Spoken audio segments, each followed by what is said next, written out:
Hello সবাইকে, good morning. কেমন আছো সবাই?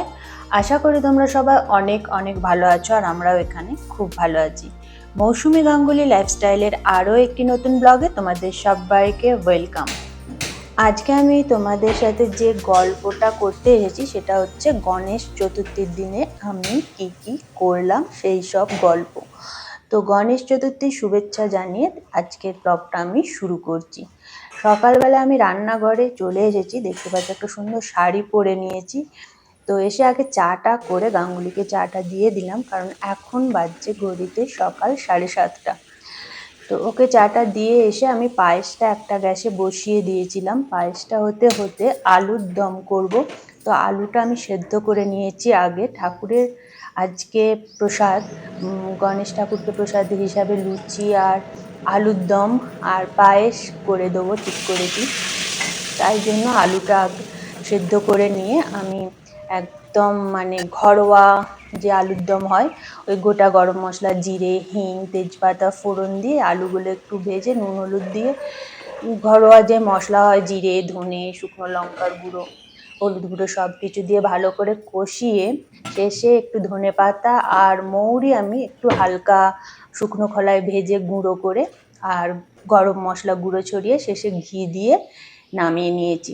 একদম মাখা মাখা করে, যে লুচির সাথে আলুর দমটা খেতে খুব ভালো লাগে। আর ময়দাটা আজকে আটা ময়দা মিশিয়ে মেখেছি আর একটু কালো জিরে দিয়ে মেখেছি। আমি আগের দিন রাত্রেই রান্নাঘর পরিষ্কার করে গঙ্গা জল ছিটিয়ে যে ঠাকুরের রান্না করব নিরামিষ বাসন কোসন বার করে তারপরে শুতে গিয়েছিলাম। আর আজ ভোর ভোর উঠে আমি রেডি হয়ে নিয়েছি। তো ওদেরকে আগে খেতে দিয়ে দিয়েছিলাম, দিয়ে আমি তারপরে পুজোয় বসেছি, কারণ আমার পুজো করতে অনেকটা টাইম লাগবে। তাই ওদেরকে আগে জলখাবারটা দিয়ে দিলাম। তো গণেশকে চান করিয়ে আমি গণেশকে আগে বসিয়ে রেডি করে নিচ্ছি।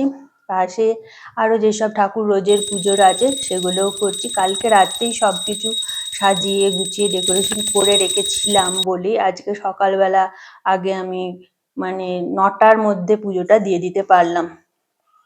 তো আমি পুজো দেওয়ার পর আমার ছেলেও চান টান করে চলে এসছে দেখে আমি বললাম, যা তুইও এবার একটু, ও প্রতিদিনই ঠাকুরের সামনে এসে গায়ত্রী জপটা করে। তো আমি বললাম আজকে গণেশ ঠাকুরের সামনেই গায়ত্রী জপ কর, আর একটু গণেশ মন্ত্র আমি শিখিয়ে দিয়েছিলাম। তো সেই শুনে শুনে ও গণেশ ঠাকুরকে একটু ফুল দিল। যতই হোক পৈতেধারী ব্রাহ্মণ বলে কথা, তো ওকে বলতেই ও কিন্তু কোনো না করেনি, ও করেছে। আর ওকে এই পৈতের ধুতিটা তো আমি নিয়ে এসেছি, আগেই বলেছি, একবার সরস্বতী পুজোর সময় পরিয়েছিলাম, এখন আবার পরিয়ে দিয়েছি। একদম আমার ছোট্ট ঠাকুরমশাই, আমার ঘরেতেই এখন ঠাকুরমশাই থাকতে, আমি বাইরে কেন ঠাকুরমশাই আনতে যাব। পুজো শেষে ফ্রেশ হয়ে চলে এসেছি চেঞ্জ করে রান্নাঘরে দুপুরের লাঞ্চ রেডি করার জন্য। তো আজকে দুপুরে একদম নিরামিষ রান্না করছি। তো আজকে যেটা রান্না করছি সেটা হলো সবজি দিয়ে মুগের ডাল আর বেগুন ভাজা আর আলু ফুলকপি পনির দিয়ে একটা তরকারি।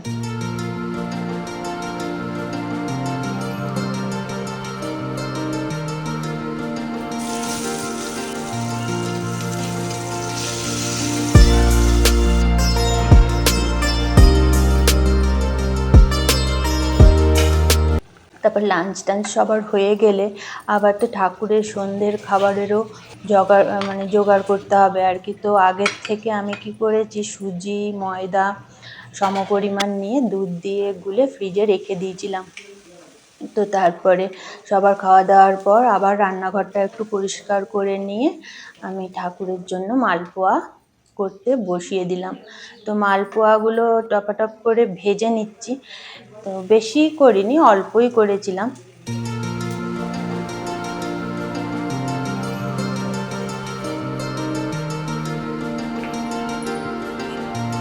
আমার ছেলে একটা রঙ্গোলি দিচ্ছে, ফুলের রঙ্গোলি। ও বললো, মা অনেক ফুল আছে, দেবো রঙ্গোলি? আমি বললাম হ্যাঁ দে। তো সুন্দর, ও বেশ সুন্দর করছে মন দিয়ে।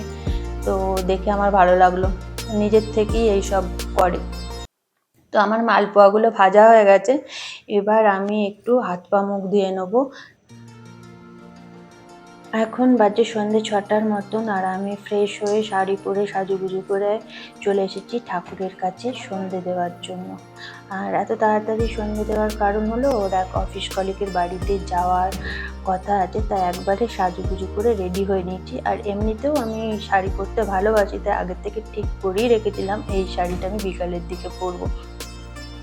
আর এবারে কলকাতা থেকে যখন বাবাই এসেছিল, তো রাতেই আমার শাশুড়ি মা ধুনো, মানে ঠাকুরের যা যা লাগে আরো ঘরের নানা রকম জিনিসপত্র সবের সাথে ধুনোটাও আমি বলেছিলাম, তো ধুনো পাঠিয়ে দিয়েছিল। তো এখন প্রায় একটু করে ধুনো দিই, ধুনোর গন্ধটা বেশ ভালো লাগে, মানে পুজো পুজো মানে ভাবটা আসে ধুনোর গন্ধতে। তো আমি আমার মতন করে একটু ছোট করে ঠাকুরের পুজো দিলাম। বেশি কিছু নিয়ম আমি জানি না, আমি আমার মতন করি সব রকম পুজোই। তো তারপরে পুজো টুজো দিয়ে আজকে ইচ্ছে ছিল একটু মোমবাতি টোমবাতি জ্বালিয়ে ঘরটা সাজাবার, কিন্তু যেহেতু থাকবো না বেরিয়ে যাব, তো বাড়িতে বাতি জ্বালিয়ে রেখে যাওয়াটা ঠিক হবে না, ওই জন্য আর বেশি কিছু মোমবাতি টোমবাতি জ্বালালাম না। তো তারপরে আমরা বেরিয়ে গেলাম, আমরা যাচ্ছি হচ্ছে গিয়ে ও গাঙ্গুলির অফিসের এক কলিগের বাড়িতে, ওর বাড়িতেও আজকে গণেশ পুজো হচ্ছে, তো আমরা সেখানেই যাচ্ছি এখন। তো যাওয়ার কথা ছিল 6টায়, তো আমাদের বেরোতে বেরোতে একটু লেট হয়ে গেছে। আর এখানে একটা বাড়ির কাছে একটা টেম্পল আছে, সেখানেও গণেশ পুজো হচ্ছে। এখানে অনেক জায়গাতেই গণেশ পুজো হচ্ছে। আর গণেশ পুজোর আগের দিনে সবার বাড়িতে মা গৌরীর পুজো হয় আগে।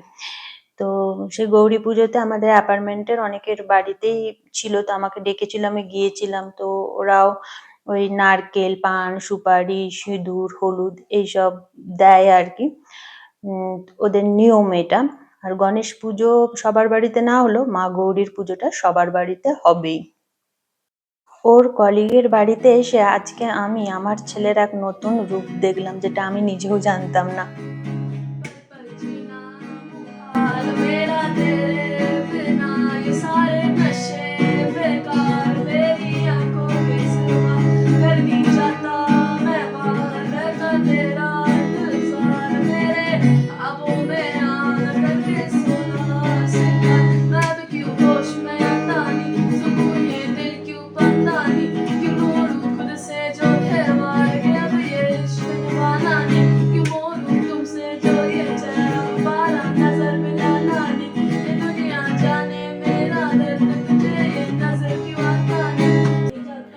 আমরা সবাই নিচে বসে আড্ডা দিচ্ছিলাম, আমার ছেলে আর কলিগের ছেলে দুজনে মিলে ওপরে গান করছিল। তো আমি শুনতে পেয়ে যে একটু ভিডিও করছিলাম, তারপরে বললাম যে নিচে আয়, তো তোর বাবা শুনবে বলছে তুই কিরকম গান করিস। কারণ আমরা সত্যি সারপ্রাইজ হয়ে গেছি, ওকে কোনো দিন মানে বাড়িতে গান করতে দেখিনি। ও যে কখন মানে এই গানটার পুরো লিরিক্সটা ওর এত সুন্দর করে মুখস্থ করেছে, আর গানটা কোনো দিন যে প্র্যাকটিস করেনি সেটা বোঝা যাচ্ছিল না। ও একদম মানে একটু ভয় পাচ্ছিল না, সবার সামনে গানটা দিব্যি করে যাচ্ছিল, তাই দেখে ওর বাবাও অবাক হয়ে গিয়েছিল। তো আমার তো বেশ ভালোই লাগলো যে ছেলের আর একটা গুণ খুঁজে পেলাম আজকে, মানে নতুন করে ওকে দেখলাম আর কি। আজকে ওকে দেখে আমার প্রথম মনে হলো যে আমার ছেলে বড় হয়ে গেছে। মানে এতদিন ওকে আমি ছোট ভাবতাম, মানে মনে হচ্ছে না হঠাৎ করে ও কত তাড়াতাড়ি বড় হয়ে গেল। ছেলেরা যে চোখের সামনে কখন ছোটোর থেকে বড় হয়ে যায়, আমরা মায়েরা সেই টেরটাও পাই না। তাই আজকে ওকে দেখে সত্যি আমি অবাক হয়ে গেলাম। তো যাই হোক, আমরা বাড়ি ফিরছি এখন, রাস্তায় জ্যামে আটকে গেছি, একটা গণেশ ঠাকুর আসছে। তো ওদের বাড়ি থেকে আমরা ডিনার করেই ফিরছি, কালকে আবার স্কুল আছে, তাই জন্য তাড়াতাড়ি ফেরার চেষ্টা করছি। তাই ব্লগটা আজকে এখানেই শেষ করলাম। তোমরা সবাই সুস্থ থেকো, ভালো থেকো, টাটা, টেক কেয়ার।